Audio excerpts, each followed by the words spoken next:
Welcome to the next episode of Language Talk. We talk to language professionals who take a deep dive into their field of knowledge. The guest with us today is Pritha Bhatnagar, who has a master's in history from Punjab University and master's in French from JNU Delhi. She is a language specialist, fluent in French, English, and Hindi, and works in the areas of translation, editing, subtitling, interpreting, transcription, and blog writing. Let us talk to her and know about her passion for this field, where we talk to language. Hi, Pritha. Hi Lalita, happy to be here today. Thank you. Welcome to the show. Thank you. I would like to start by asking you about your current role at Capgemini. Can you tell us about it? Sure. So, I've been working since over 20 years now, and since the last 2.5 years, I've been working at Capgemini Invent as a French to English translator and editor. And it's a very nice place to work at. In addition to my core role as a translator and editor, I've also recently uh, started working on subtitling and transcreation as well. So it's a very interesting place to work at where we have the freedom to diversify our portfolio. I'm sure. Yes, I mean, these are a lot of things that you must be doing there. That's nice. How and when did you decide to take up languages as a career option? So it was pure stroke of chance, stroke of luck, Mhm. as one may call it. I had Mhm. taken admission into my master's degree in history at Punjab University. And on my Mhm. way back, I saw Alliance Française of Chandigarh. And they had a big poster saying, students are welcome, we're starting a fresh batch. So I went in Mhm. and got myself enrolled, and that's how it started. Oh, so it was such a simple thing. Yes, very simple thing. And I studied there for 2.5 years or almost 3 years. Did my Okay. diplôme superior, which back Mhm. in those days was the C1 equivalent certification. Mhm. Okay. And then I taught there for 3 years. Mhm. After that, I decided to move on to other things, translation to be precise. So went Mhm. away after 3 years. I see. So the journey since then has been interesting, I think. Very interesting. I'm so glad that I decided to enroll myself in that French course because I've had really fun times working in various Mhm. places, learning new things, and understanding that learning actually never stops and you have to learn more as you grow older and it Right. enhances your skills and it's a lot of fun. Mhm. That is right. I totally agree with you. You're upskilling now to become a transcreation expert. So, what does it involve? Please tell us. Sure. So transcreation is a combination of translation from one foreign language into another, followed by copywriting into the target language. So Okay. I normally work for the French team and they have documents in French. So they need English documents that are suited for sales, pre-sales, marketing purposes to be pitched to clients and the C-suite stakeholders. So what happens is that they don't want only a simple translation. They want someone to copyright the English text for them. So I I have see. Mhm. yeah. So I have a good translation experience over 2 decades of it, so I'm confident with that. But I don't have much copywriting experience. In fact, I'm a novice in that altogether. So I Okay. undertook training from a trainer and instructor at pros.com. And Oh, after okay. that, I've enrolled myself in several Udemy courses on copywriting. In Okay. addition to that, Mhm. my employers have said that you can shadow the copywriting team within the organization to learn how to copyright well. and Oh, then we okay. can roll this offer out maybe next Mhm. year. So that's That what's is happening. so nice. So, for the larger audience who doesn't know about prose, can you explain it a little bit? Sure. Prose.com is the world's largest translation, interpretation, and other language related job portal where people come and post their jobs, and a lot of freelancers go there and bid for those jobs. And the Mhm. ones who are selected are paid through the portal itself or using various other means. And you get to write testimonials for those who have worked well for you and with you. So it's a lot of good work happening. You know what the other person is doing and how to do it. And so many services are offered there. It's very helpful.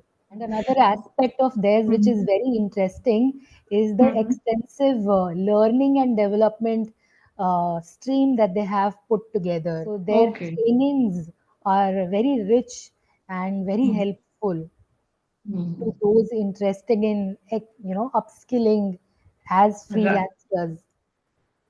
True.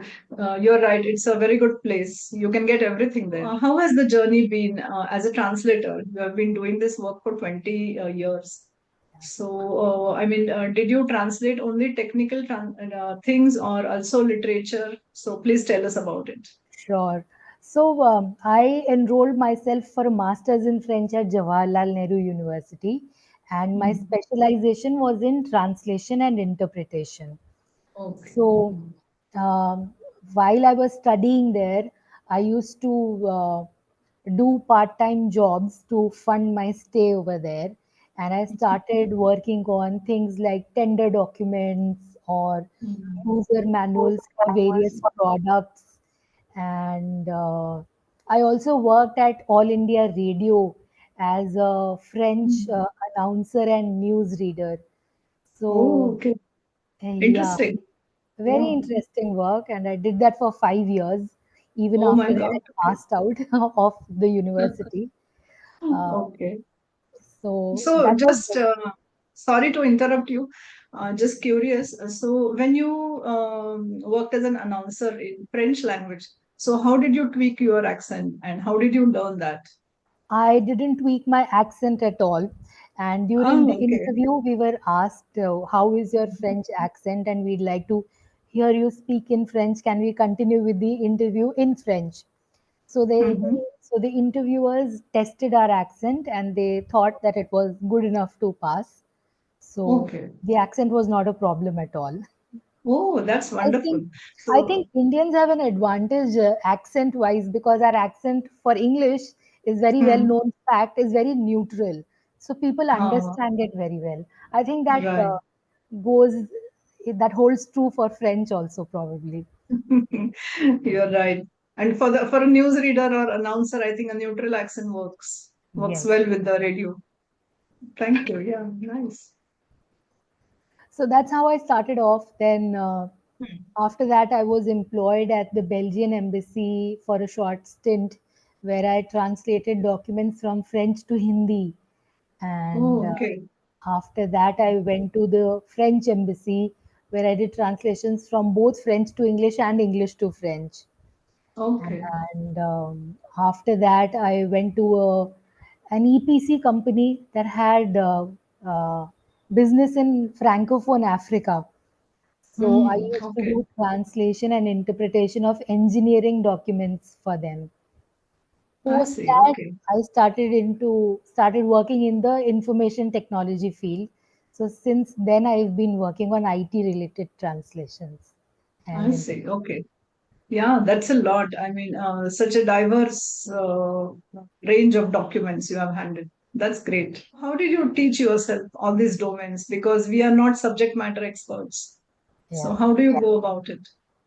So, what is interesting about our profession as linguists is that every new project provides us very rich learning because Hmm, right. the context is always different, the subject matter is always different, and one has to learn various techniques that can help us figure out. So, a lot of research goes into the translation of any text that we might have, and finding similar documents in both languages based on that work domain. And if people have glossaries to share with us or other Yes. data to share with us, those come in handy. Then there Right. are online dictionaries that help out. And one basically has to study a lot to understand what is happening in both languages before even Right. attempting to start translating. Mhm. And then once the translation does finish, then you have to Mhm. maintain a knowledge base of texts that help you understand that Mhm. document. You have to update your terminology base, whether in a Mhm. tool or manually, and so much goes into it. So many, Yeah, so many things, you're right. And glossary building is a very big part of translation, yes, right? absolutely. You assist with subtitling videos. So does technology help you there? Technology helps absolutely 100%. And Okay. I Mhm. had no knowledge of subtitling for quite some Mhm. time. I only started learning subtitling during COVID. Mhm. And I learned it by myself using Mhm. freeware like Subtitle Edit or AG Sub. Okay. And it's fairly easy to understand the explainer videos that are freely available online to learn all this. And then I started working as a subtitling artist as well for various clients. But then I thought there is more that I can do in this. And so I Mhm. undertook an extensive training program from Mhm. a company called Una. And Okay. Una has extremely good subtitling software, and that Mhm. helps you generate Netflix compliant subtitles. Oh, is it? Okay. Yes. So I did a Mhm. course with them, and Mhm. after that, my freelancing days stopped. So I joined Capgemini, and they have decided to agree to using Una for subtitling. So I that's see. how I do Okay. subtitling. Now, the interesting thing is that within Huh. large organizations, there is a lot of documentation, training Mhm. material, or marketing communication that needs to be subtitled. So they Mhm. use a lot of free subtitling tools, but Okay. uh, which are also AI powered tools. Okay. However, Mhm. I have discovered after taking somewhat of a look at all of them that manual intervention is still needed despite Oh, AI, despite automated translate subtitling tools to actually I make the see. subtitle proper and correct as per the Mhm. guidelines. So it's very important for the human touch to be present in any Mhm. subtitles that are generated for a specific need. So human intervention is required because there are cultural nuances or Absolutely. Cultural nuances also, and sometimes Mhm. the speech to text conversion Mhm. aspect doesn't work very well because people Mhm. have different accents, and the tool understands one accent but doesn't understand another accent as well as that. So there are Okay. always errors. And when it comes Mhm. to marketing material, the Mhm. human touch is always needed. There is no doubt about it. Mhm. Okay. You're working around three languages and a different combinations. So what is your preferred language pair? So my personal favorite is the French to English language pair, but Okay. because Uh-huh. we have grown up in the 80s of India and the 90s of India, and Hmm. we have mostly spoken English because English is the common language that everybody in India understands, irrespective of Correct. where they are from. So Correct. I think most of my life has been spent speaking English or sometimes English, but Right. so it comes naturally to me to translate from French to English. However, I I'm see. very fond of the French to Hindi language pair as well. And I see Okay. there's a growing demand for this Mhm. language pair amongst clients because they I feel if see. one intermediate step between the French to English and English to Hindi can be removed, they get a Right. cleaner result than with Correct. intermediaries used. So there is no loss in translation. Yes, there Right. is, yeah. Mhm. Like you mentioned tools for subtitling. Do you also have resources or tools to use when you're doing translations or interpretations? Yes, absolutely. For Mhm. interpretation, say after COVID, a lot of remote interpretation has come up. So there's lots of Okay. data available online on which ones one can use, and so many Mhm. channels. Now we are using Zoom, and Zoom is used so much for simultaneous remote interpreting. We all know Right. that. Um, Right. and as far as translations are concerned, I use cat tools. So I use Okay. Trados. I know how to use Deja Vu and Mhm. MemSource and maybe a little bit of WordFast also. Mhm. So I use Okay. cat tools to do translations otherwise. Okay. Yeah. So just can you explain what are cat tools? So CAT tools are computer assisted translation tools, Okay. and what they basically do is they store your data within their Mhm. own memory bank. So if you have a document that you have fed into the tool once and you get a repeat document which is similar to that document, the tool will Mhm. automatically tell you there is a 50% match or a 70, 80 or 90 or 100% match with the Mhm. previously fed content in this tool. And then Mhm. your task in generating fresh translations gets easier and quicker. And Mhm. CAT tools Right. are different from machine translation tools or engines. And Mhm. there is complete data privacy and data security ensured because nothing is Mhm. stored on the cloud which is accessible to anybody at public at large. So that is how CAT tools benefit people more than machine translation engines. Machine. Yeah. Yeah. Because they create memory, your Yes, work. yes, yes. And one can store all of the data in the tool in the form of translation memories, or one can create glossaries out of that Mhm. data easily. It's an easily doable with a click of a few buttons. It can be done, and you Yeah. have client specific, project specific, domain specific data at your Mhm. fingertips for Mhm. forever. So that's very helpful. You're right. Absolutely. Pritha, you have been in this field for a very long time. So can you share any memorable experience or experiences with us? So there is one experience that comes directly to my mind. When I was Mhm. working at the French embassy, there was a report that a French national had gone missing Mhm. in the forests of Madhya Pradesh. And after Oh, a long search, it was found out that the person had passed away. oh, So okay. they sent us a post-mortem report from the jungles, forests of Madhya Pradesh back to Delhi, and I had to Mhm. translate that report from Oh my Hindi God. or Urdu into French. I think that is the toughest assignment I have ever faced. Oh, I could barely yeah. understand the Hindi Urdu mix of the post-mortem report because it was written by the police, like Oh, FIRs are written. And so it's difficult to understand the language. It's very archaic and very specific. So decoding right. that into English and then putting that into French without loss of any meaning or content, it was a very difficult task. I will never forget that. Oh my God.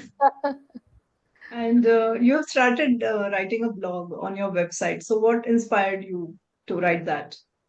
So basically, I've been working for over 2 decades, and half of that time has been spent working as an employee, but the other half has been as a freelancer.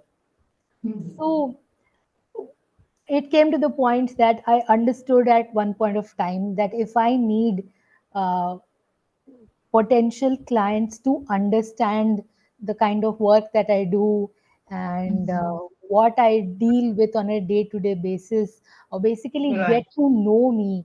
I need an Mhm. online home for my online identity, and that's why I decided to build a website. And for marketing purposes, I started writing blogs over there. So Mhm. It's not very regular that it's not very regularly that I work on it, but when I find something interesting, I add to the blog posts in English or Hindi or French, whichever language I feel like. Mhm. And I hope to have three versions of it in French, English, and Hindi eventually. But right Oh, now, it's okay. available only in English. In English, yes. But that's a very good and interesting idea, so that people you know what work you are doing. Absolutely.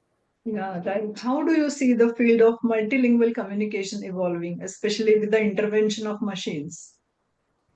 So, as far as Gen AI is concerned, people have recently been very divided over the fact that AI is going to take away jobs of translators, and the rates are suffering, the projects have decreased in quantity. But I think people were worried about drastic changes even when CAT tools were started in the 90s, Right. and now it seems that it is something indispensable for us to use as professionals. And Mhm. I feel it's the same thing with the Gen AI technology as well. And Mhm. every profession has decided to use Gen AI to generate initial ideas, but they Mhm. all finally agree upon the fact that human intervention is needed to double Mhm. check hallucinations or other sorts of things that Right. creep up. The tone is not right, the Mhm. data might be incorrect. So there is so much Mhm. that a human being has to do. I personally feel that we should Mhm. learn how to use Gen AI so that we can Okay. leverage it for our benefit, and Mhm. then add our human touch to it to make it a Mhm. complete saleable offer for the client. Okay. And which other languages fascinate you, Pritha? So I have always wanted to learn Japanese, but Oh, I've okay. never gotten around to doing that. I think a Japanese to French combination for Yeah. translation would be very interesting. But it's Yes. a difficult language to learn, and I have been short on time, so have not yet gotten down to doing that. True, true. And a different script altogether, I think. Different scripts Japanese altogether. and Absolutely. a totally different literature, Yes. everything different. Yes. Yes. Wow. That was a great discussion, Pritha. Absolutely. Thank you, Lalita.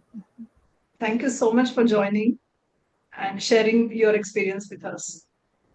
Thank you very much for having me. It's a pleasure. I wish you all the best for your Japanese learning. I hope you find time for that. Thank you. Thanks very much. Okay. Thank you, Pritha. Bye bye. Thank you. Have a good day. You too. Thank you. Bye bye. Thank you, everyone, for joining me in conversation with Pritha. She was joining from Noida. I hope you enjoyed the conversation. See you soon in the next episode with a new guest who will talk about his or her language passion. Till then, have a good day. Bye bye.